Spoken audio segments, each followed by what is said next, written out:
بەناوی خودای بەخشەندەی میهرەبان، ملیارەها ملیار حەمد و سەنا و سپاس و ستایش بۆ زاتی پاکی ئەڵڵا کە خاوەنی هەموو ناز و نەعمەتەکانە. درود و سەڵات و سەلام برژێ بەسەر گیانی پاکی پێشەوامان، نوری چاو و تازی سەرمان محەممەد الموستەفا صلی الله عليه وسلم، و لەسەر یار و یاوەرانی و لەسەر شوێن کەوتوانی تا ڕۆژی دوایی. خۆشەویستانم ئازیزانم، سەلام و ڕەحمەت و میهرەبانی خوای گەورە برژێ بەسەر دڵ و دەرونی هەمومان. خوشحاڵم ئەو جارش لە بەرنامەکەی خۆتان ڕێگای گەیشتن بە خزمەتتان شاد بوومەوە.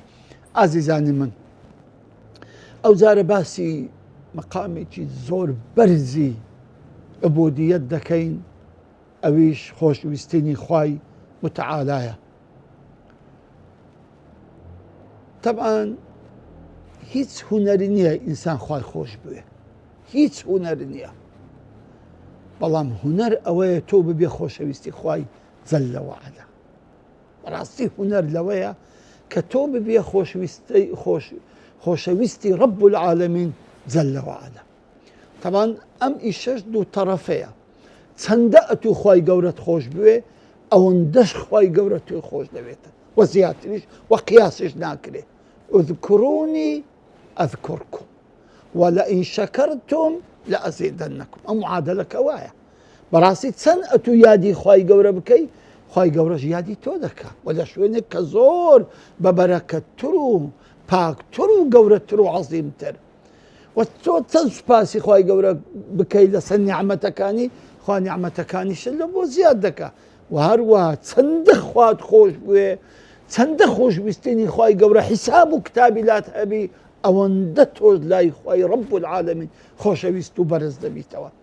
بۆیە پێغەمبەرمان صلی الله عليه وسلم ئەفەرمێ أحب الله لما يغدوكم من نعمه وأحبوني لحب الله وأحبوا آل بيتي لحبي. دەفەرمێ ئێوە خواتان خۆش بوێ لەبەرەوەی ئەو خوایە هەرچی ناز و نیعمەتە ئێوەی غەرق کردووە لە ناو ناز و نیعمەتەکان. وما بكم من نعمة فمن الله. هەرچی نیعمەتە ئەی خوایە، دەکەواتە ئەمە قەرزداری خوین، ئەمە منەتباری خوین کە بەڕاستی خوا ناز و نیعمەتەکی ئەوەندەی بە ئێمە بەخشیوە بەبێ ئەوەی بە خۆشمان داوا بکەین. هەندە ناز و نیعمەت و هەندە فەزل و چاکەی لەگە ئێمە کردووە بەبێ ئەوە ئێمە لێ داواکەین ئەو بە وەهابیەتی خۆی بە ئێمەی بەخشیوە، بە ڕەحمان و ڕەحیمی خۆی بە ئێمەی بەخشیوە. کەواتە ئێمە خوامان خۆش دەوێ. پێغەمبەر ئەفەرمێ عەلەیهی سەڵات وسەلام خواتان خۆش بوێ لما یەغدوکم من نعم. بەڕاستی ئەوەی غەرق کردووە لە ناز و نیعمەتەکانی خۆی، مستحەقە کە خۆشتان بوێتن. پاشان دەفەرمێ ئەمیشتان خۆش بوێ لەبەر خۆشویستنی خوای جەلە وەعەلا. پاشان دەفەرمێ ئال و بەیتێ منیشتان خۆش بوێ لەبەر خۆشویستنی من صلى الله عليه وسلم. طبعا ئازیزانم، سان ئەگە فکر دەکاتەوە لەو هەموو ناز و نعمەتی کە خوا پێی عەتا کردووە، لەو هەموو فەزل و چاکەی کە خوا پێی عەتا کردووە، بەڕاستی هەز بە شەرمەزاری دەکا، بەڕاستی هەز بە قەرزداری دەکا بەرامبەر خوای کە خوایەک ئەو ڕەحمان و ڕەحیمە ئەو هەموو فەزل و چاکە و میهرەبانەی لەگەر من کردی. تخوا چۆن خۆشم نەوێ، چۆن لە ڕوحی خۆم لە وجودی خۆم زیاتر خۆش نەوێ کە ئەو خودای ڕەب العەزیمە کە خاوەنی ئەو هەموو ناز و نیعمەتەیە کە بە منی بەخشیوە.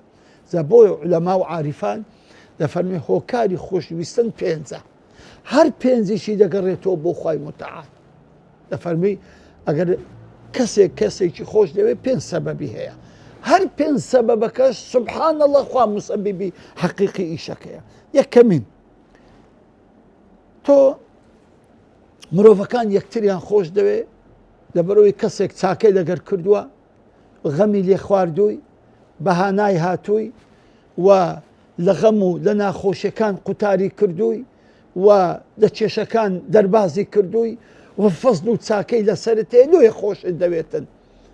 بەڵام ئەو کەسەی کە چاکەشت لەگەر دەکا، ئەو کەسەی کەوە پیاوەتیشت لەگە دەکا، دەزانی ئەوە هەر هەموو بە ئەمر و ئیرادەی خوایە. ئەو کەسەی کە تۆی خۆشت دەوێت کۆ چاکەی لەگەرت دەکا، ئەوە هەر خوایە چاکەی لەگەر کردووە کە ببێتە هۆکار کە چاکە لەگەرت و بکە. ئەوە هەر خوایە وەی کردووە خوا ئەو هەموو ناز و نیعمەتەی پێبەخشیوە و دڵیشی نەرم کردووە کە ئەتووی لە فکر بێ هەتا چاکە لەگەرت و بکە.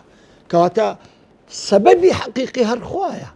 هەر خوایە وەی لەو خەڵکەی کردووە کە چاکە لەگەڵم بکەن. هەر خوایە وەی لەو خەڵکەی کردووە کە پیاوەتیم لەگەر بکەن، لە غەمەکانم نەجاتم بن، لە کێشەکان لە پشتم بن، لە ناخۆشیەکان لەگەڵم بن، لە کاتی لێ قەومانم هاوکارم بن، زجیان پێم بسووتێ لەگەڵم بن، پشتیوانم بن. ئەو هەموو خوایە وەی کردووە دڵی ئەو خەڵکەی نەرم کردووە. چکە هەر ساحیبی حەقیقی چاکەکەی هەر خوایە. کەواتە ئەگەر ئێمە یەکترمان خۆش دەوێت لەبەر ئەوەی چاکەی بەرامبەر یەک دەکەین، ئەسڵی چاکەکە خوایە، کەسی کە نییە. ئەوە یەک. سەبەبی دووەم کە خەڵکەکان یەکتریان خۆش دەوێت ئەوەیە ئینسانەکان خۆیان خۆش دەوێت، خۆ حیاتی خۆیان خۆش دەوێتن. یعنی مەسەڵەن کابرا زۆر ئیحتیمام بە سەحەتی خۆی دەدا، هەر قیچێک تایەکی دەگری دەستە دکتۆری، بڕک دڵی سەریع لێ دەدا دەستە دکتۆری، هەر بڕک نەخۆش دەکەوی دەستی فەحسەکی خۆی دەکاتن، پاشان ئاگای لە خۆیە، ددانی خۆی دەشوات، گەرما و سەرما خۆی دەپارێزی، لە گەرما دوور دەکەوتەوە، دەستە بەرسێبەری، ئەگەر سەرما بوو تاقەتی لە بەردەکە زیاد لۆی سەرمام نەبی. ئەو خۆشویستنی خۆمان هەر ئەسڵەن ئەوە خوایەوەی کردووە کە خۆمان خۆش بێت، کە ئەو فتریە خوا لە زاتی ئێمەی داناوە کە خۆمان خۆش بێ، هەتاکو بەردەوام بی لە حیات. ئەی چی حیاتەکەی پێبەخشی، ئەدی چی عەقڵ و مەداریکەکەی پێبەخشی کە ئاگار لە خۆبی، ئەدی چی ئەو هەست و ئیحسازەی پێبەخشی کەوا خۆت بپارێزی لە نەخۆشیان، هەر خوا نییە. لێکەواتە سەبەبی حەقیقی ئەو خۆشویستنەش هەر خوایە، کەسی کە نییە. خوای گەورەیە حیاتی پێبەخشی، هەر خوایە ئیمدادی ژیانی پێبەخشی، هەر خوایە ئەوەندەی چاکە لەگە کردووی کە بتوانی بەو چاکانە خۆت حفز و ستر بکەی و ژیانی خۆت ئارام و بە ڕەفاهیەت و بەسەرە خۆی و بە ئارامی بژی. کەواتە سوبحان الله حتا خۆشویستنی خۆشمان، ئاگابوون لە خۆمان هەر هەمووی سەبەبەکەی دەگەڕێتەوە بۆ خوای متعال جەل وعەلا. ئەو جارە خوای گەورە وەی کردووە کە ئینسان چاکەکارانی خۆش دەوێت. کەسێک کە یەکێک چاکە دەکا با نەشیناسی، با چاکەکەشی لە بۆ تۆ نەبی، هەر خۆشت دەوێت. چۆن کەسی زاڵم و ستەمکار و مجرم و گەندەڵ ڕکل لێ دەبتەوە، با پارەی توی نەجزیبی، با زوڵمیشی لێ نەکردی، هەر ڕکل لێ دەبتەوە کە زوڵمی لە خەڵک کردیە، گەندەڵی لەگە خەڵک کردیە، تەعەدای لە خەڵک کردووە. سبحان الله ئەم خۆشویستنەی خوای بۆ چاکەکاران ئەوە هەر خوایە وەی کردووە ئەو پیاوەی جوان کردووە، هەر خوایە وەی کردووە ئینسانی چاکەکار خەڵک خۆشی بێتن. جا دوو جۆرە ئەم چاکەکارانە، یان مادیە یان معنەویە. یان ئەوەتە مادیە بەڕاستی پیاوێکی بەکەڵکە بە سوود و قازانجە بەهانای خەڵک دێ، یارمەتی خەڵک دەدا، دەستی خەڵک دەگری، خەڵک لە ناڕەحەتی و لە ناخۆشی نەجات دەدا، یاخود هەر بەخۆی ساحەبی کۆمەڵک ئەخلاقی جوانە لێی خۆشت دەوێت. بە وەفایە، ڕازگۆیە، دەستپاکە، داوێن پاکە، محتەرەمە، بە مەنفعەتە، دێ ئەوە خۆشت دەوێت. ئێمە لۆ ئیمامی ئەحمەد و ئیمامی شافعی و ئیمامی ئەبوو حەنیفە و ئیمامی مالیکمان خۆش دەوێت، لۆ ئیمامی سوفیانی ثەوری و ئەوزاعی و ئیبن و لەیثی ابن سعدمان خۆش دەوێت، لەیثی کوڕی ابن سعدمان خۆش دەوێت، لۆ ئەو هەموو شێخ عەبدولقادری گەیلانی و شێخ مەولانە خالیدی نەقشەبەندی و شێخ عەبدولقادری گەیلانی و ئەو هەموو پیاوە و عارفانەمان خۆش دەوێت. لەبەر ئەوەی ئەو پیاوانە بە دوو شێوە جوان بوون، هەم بە شێوەی ئەوەی کە بەڕاستی بە مەنفعەت بوون لە بۆ خەڵکی، هەم لە ڕوح و لە دەروونەوەش پیاوی ئەوە پڕی بە ئەخلاق و سیما جوان و ئەخلاق بەرز بوون. ئازیزان هەر کەسێک سێ سیفەت لە خۆ بینتەزێ جوان دەبی، خۆشەویست دەبی. یەکەمین ئەوەیە کە ئەوانە علمیان بەخوای گەورە هەیە، ئەو پیاوە نەزیبانە، ئەو پیاوە چاکەکارانە، ئەو پیاوە بە مەنفعەتانە علمیان بەخوای گەورە هەیە. دووەمینیان توانیتیان ئیسلاحی خۆیان بکەن، بەڕاستی خۆیان ئیسلاح بکەن، خۆیان جوان بکەن، هەرچی ئەخلاقی جوانە لە خۆیان بینەجێ. سێمینیان کە بەڕاستی دوور کەوتونەوە لە هەموو ئەخلاقێکی گەندە و خراپ، لە هەموو ڕەزائیلێک، لە هەموو شتێکی کەم و کورت دوور کەتینەوە. دوای ئەوانە بوونە خۆشەویستی خەڵک. بۆیە خەڵک خۆشیانی دەوێت. دێ ئەوە هەموو خوایە لەگەڵی کردوون. هەر خوایە وەی کردووە کە ئەوانە علمیان بەخوای گەورە هەبی. هەر خوایە وەی کردووە کە ئەوانە بتوانن ئیسلاحی نەفسی خۆیان بکەن. هەر خوایە وەی کردووە کە ئەوانە دوورکەونەوە لە هەموو ڕەزیلێک و لە هەموو خۆ و خودێکی خراپ، لە هەموو ئەخلاقێکی خراپ. لێکەواتە حتا خۆشویستنی وانش لە دڵی ئێمەدا هەر بەسای خوایەوەیە، هەر بە ئەمر ئیرادەی خواوەیە کە ئەوانەمان خۆش دەبێتن. یان ئینسانەکان شتی جوانیان خۆش دەوێت. هەر ئینسانەکان خودی خۆیاندا بەڕاستی شتی جوانیان خۆش دەوێتن، شتی پاچیان خۆش دەوێت، شتی خاوێنیان خۆش دەوێت، شتی ڕێکیان خۆش دەوێت، شتی ڕاستیان خۆش دەوێت، شتی گەورە و عەدالەتیان خۆش دەوێت، ڕاست بۆیان خۆش دەوێتن. سبحان الله بزانە ئینەن جوانیش ئینەن دوو ڕووی هەیە، هەم جوانیەکانی زاهیری هەیە، هەم جوانیەکانی دەرونیش هەیە. ئێستا کەسێک کە ئەخلاقی بەرز بیتن ئەوە جوانی دەرونیە بەڕاستی، بەڵام لە زاهیریشدا دەبینی جوانە خۆشت دەوێتن، شاخی جوانت خۆش دەوێت، حیوانی جوانت خۆش دەوێت، گوڵی جوانت خۆش دەوێت، شتی جوانت خۆش دەوێت. دەی ئەدی ئەمە چیە حەقیقەتی ئەو جەمالەی پێبەخشی خوایە، کەواتە حتا خۆشویستنی جوانیەکانیش هەر بە ئەمر ئیرادەی خوایە و هۆکاری حەقیقیەکەی خوای رب العالەمینە کە وای کردووە کە ئێمە بەڕاستی شتی جوانمان خۆش بێتن. خاڵێکی تر کە ئینسانەکان کردیتیانە پێوەەر لە بۆ خۆشویستن لە بینی یەکتری مناسبەیە. چۆن مەسەڵەن دەبینی دوو کەس هەندێک ئەخلاقیان پێک دەچی سبحان الله یەکتریان خۆش دەوێت، هەندێک ئەوەشی کوردەوە هەندێک شتیان لە بۆ یەک دەبی یەکتریان خۆش دەوێتن. بۆیە پێغەمبەری خوا عەلەیهی سەڵات وەسەلام دەفەرمی الأرواح جنود مجندة ما تعارف منها ائتلف وما تناكر منها اختلف. سبحان الله سبحان الله. ئەو حەدیثە زۆر عەزیمە. دەفەرمێ ئەرواحەکان هەمووی جوندی خودای گەورەن، جوندی ئەمر پێکراوی خودای گەورەن، مجەندەن.